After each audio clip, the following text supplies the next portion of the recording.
Maraming mga eksperto sa mundo ang nagsasabi na malapit na magsimula ang ikatlong digmaan pandaigdig.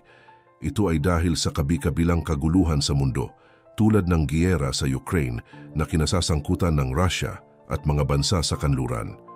Ang Iran at Israel ay may kaguluhan din sa gitnang silangan. Ang North at South Korea ay nahaharap rin sa matinding tensyon. Subalit kung may mag-trigger sa apoy para magkaroon ng World War III, ito ay walang iba kundi ang China. Bakit ko nasabi? Ito ang ating aalamin. Maraming bansa sa Timog Silangan at silangang bahagi ng Asya ang may hindi magandang ugnayan sa China. Ang Japan ay may mga isyu sa China patungkol sa mga pinag-aagawang teritoryo.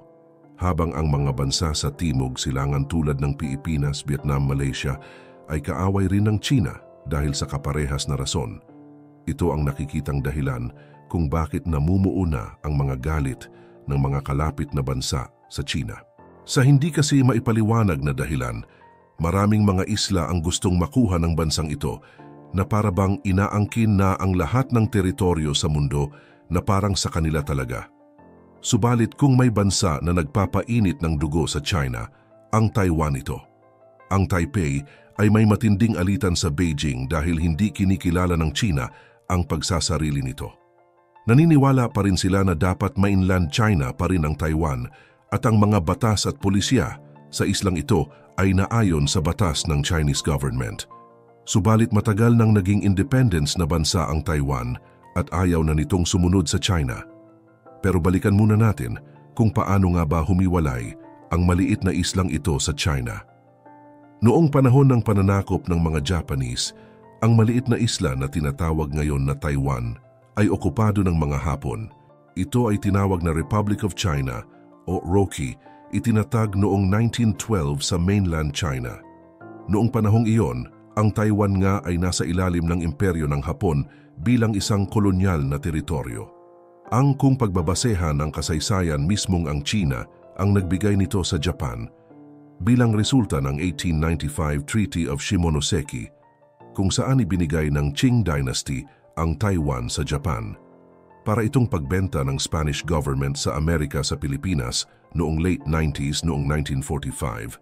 Pagkatapos ng World War II at pagsuko ng Japan, nagsimulang gumamit ng sariling gobyerno ng Republic of China sa Taiwan. Kumbaga noong panahon na ito nabawi ng China ang pagmamay-ari sa Taiwan.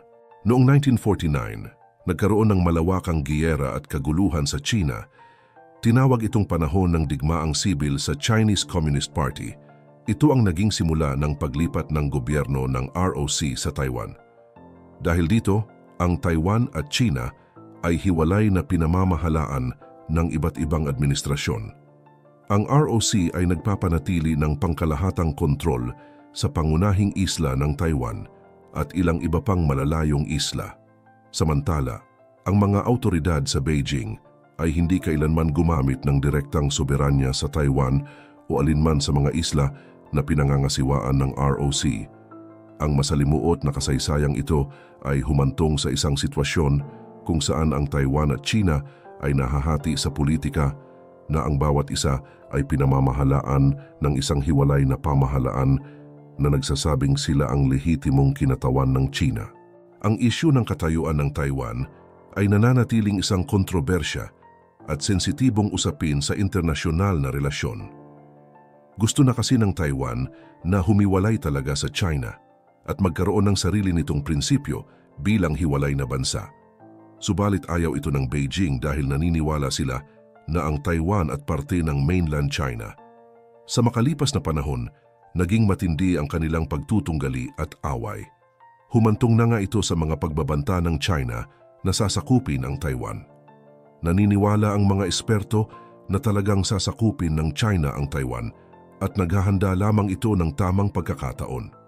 Hindi rin kasi maitatanggi na kapag nilusob ng China ang Taiwan ay tutulungan ito ng mga matatalik na kaalyado tulad ng Russia, Iran at North Korea. Sa kabilang banda ang pagiging demokratiko ng Taiwan ang naging lamang nito dahil protektado sila ng Amerika at mga kaalyadong bansa sa Europa. Hindi pwedeng galawin ng China ang Taiwan dahil sa oras na galawin nila ito, magkakaroon talaga ng malawakang digmaan. Marami ang nagsasabi na nagplaplano na ang China sa paglusob sa Taiwan at pinag-aaralan na ang mga gagawing hakbang. Ayaw raw kasi ng China na matulad sa Russia na nahihirapan sa pagsakop sa Ukraine dahil sa kakulangan ng estratehiya ni President Putin sa kasalukuyang giyera. Pero ito ay may magandang naidudulot rin para sa China dahil habang abala ang mga bansa sa Europa at Amerika sa pakikipaglaban sa Russia, ito ay perpektong pagkakataon para lumusob sa Taiwan. Kung magkataon mahihirapan ang Amerika kung paano tutulungan ang mga kaalyado nilang naiipit sa gulo.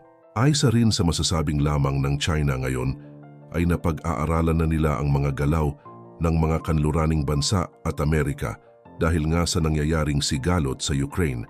Maaring gamitin ito ng China para makagawa ng tamang plano sa paglusob nito sa Taiwan. Gayunpaman, hindi dapat maliitin ng China ang Estados Unidos dahil alam naman natin na malakas ang Amerika kahit pa marami itong tinutulungan na bansa.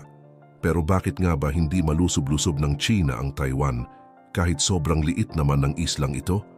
Ito ang nakikitang dahilan ng mga eksperto. Unang-una dyan ay dahil kaalyado nito ang Amerika. Ayaw ng China na gumawa ng maling hakbang na pwedeng ikasira ng kanilang plano na pananakop sa isla. Pangalawa, naninindigan ang Taiwan sa kanilang pakikipaghiwalay. Maliit man ang bansang ito, ay handa naman itong makipaglaban para sa kalayaan. Handa itong makipaggiyera sa China kung kinakailangan.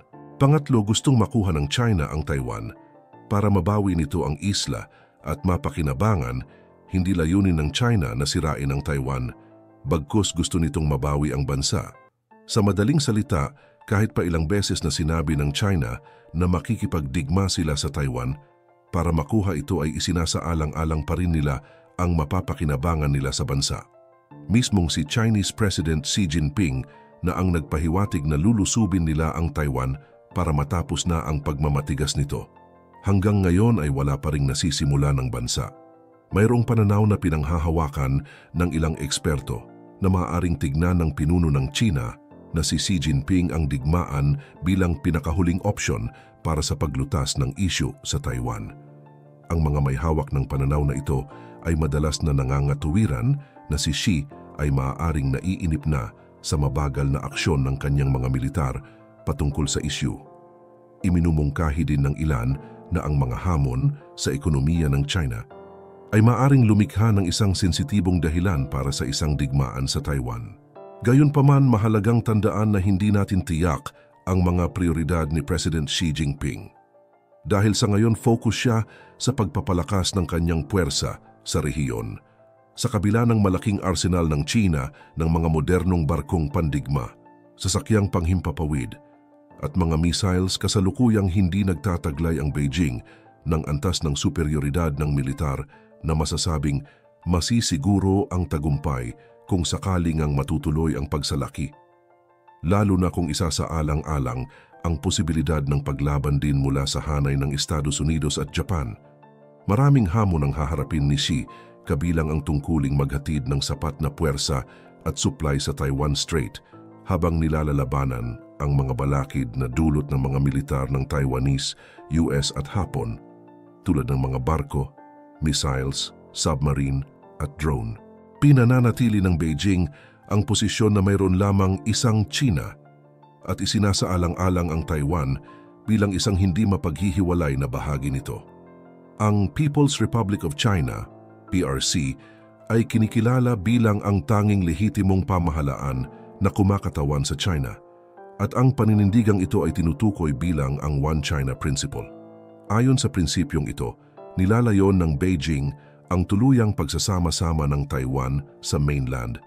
Sa madaling salita, hindi nila kinikilala ang Republic of China ng Taiwan.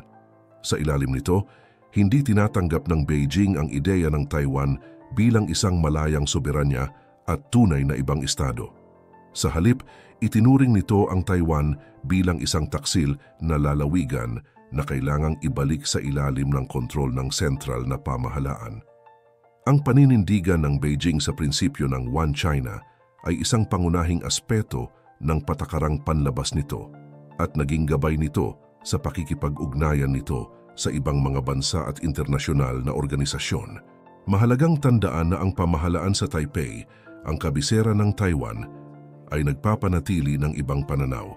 Itinuturing ng mga awtoridad sa Taiwan ang kanilang sarili na isang soberanya at independenteng estado, hiwalay sa mainland China at nagpapatakbo sa kanilang sariling pamahalaan, militar at internasyonal na relasyon. Ang pagkakaiba-iba na ito sa mga pananaw sa katayuan ng Taiwan ay humantong sa mas delikado at mas magulo na sitwasyon dahil ikinagalit ito ng China at ngayon nga ay gusto na sila nitong lusubin. Bagamat ang posibilidad ng digmaan ay hindi maaaring ganap na masisigurado, mas mahalagang maging handa at lahat sa pwedeng kaharapin dahil kung sakali nga na matuloy ang digmaan ng China at Taiwan, tiyak lahat ng mga bansa na kalapit nito tulad ng Pilipinas na may issue rin sa China ay madadamay sa kaguluhan.